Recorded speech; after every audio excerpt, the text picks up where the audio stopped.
السلام علیکم ورحمۃ اللہ وبرکاتہ۔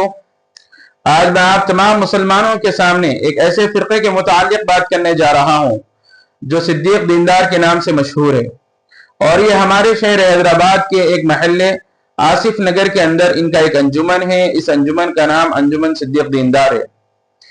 آج ہم ان کے عقائد و نظریات کو دیکھیں گے۔ جب آپ لوگ ان کے عقائد و نظریات کو سنو گے تو آپ کو یہ فیصلہ کرنے میں آسانی ہوگی کہ کیا آپ انہیں مسلمان کہو گے یا کچھ اور کہو گے۔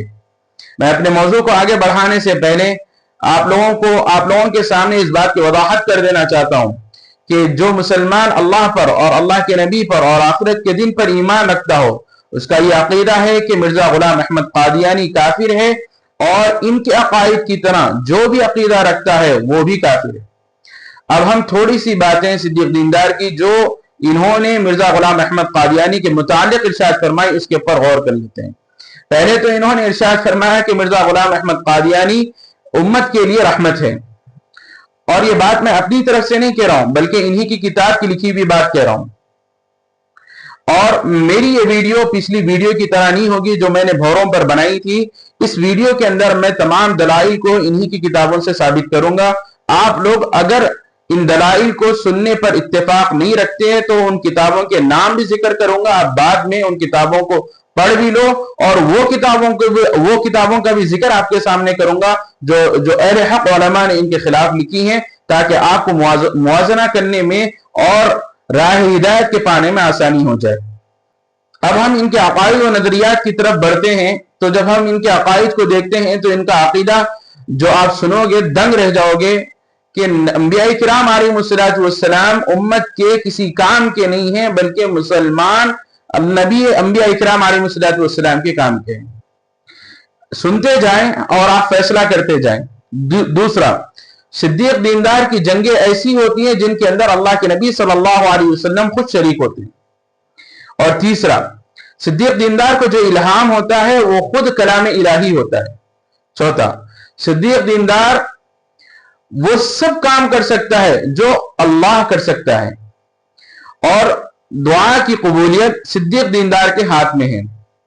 یہ ان کے عقائد ہیں جو انہی کی کتابوں کے اندر لکھے ہوئے ہیں۔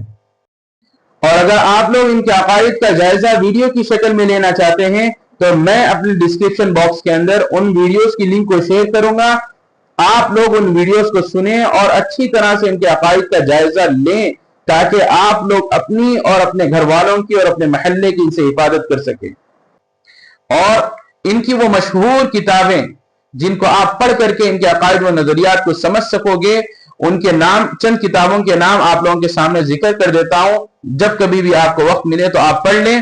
پہلی کتاب ہے اعاد اسلام، دوسری کتاب ہے مہر نبوت، تیسری کتاب ہے امام الجہاد، اور چوتھی کتاب ہے ہندوستان تمام مسلمان ہونے والا۔ آپ لوگوں کے سامنے اہل حق علماء نے جو ان کے خلاف لکھے ہیں، تاکہ آپ کو موازنہ کرنے میں کہ سیدھا راستہ کون سا ہے اور باطل راستہ کون سا ہے یہ طے کرنے میں آسانی ہو جائے، آپ لوگ ان کتابوں کا مطالعہ کر لیں تو آپ کے لیے آسانی پیدا ہو جائے گی۔ پہلی کتاب دیندار انجمن بے نقاب، دوسری کتاب فتنہ دیندار انجمن، تیسری کتاب انجمن صدیق دیندار مسلمان نہیں ہے۔ اور میں آپ لوگوں کو ایک مشہور عالم دین حضرت مولانا رشید احمد صاحب لدھیانوی رحمۃ اللہ علیہ کا وہ قول بھی سنا دینا چاہتا ہوں جو انہوں نے احسن الفتاوی کی پہلی جلد میں ارشاد فرمایا صدیق دیندار اور ان کے پیروکاروں کے متعلق کہ یہ لوگ بھیڑ کی شکل میں بھیڑیا ہیں۔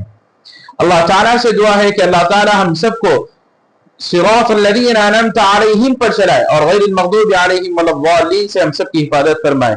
وما علینا الا البلاغ۔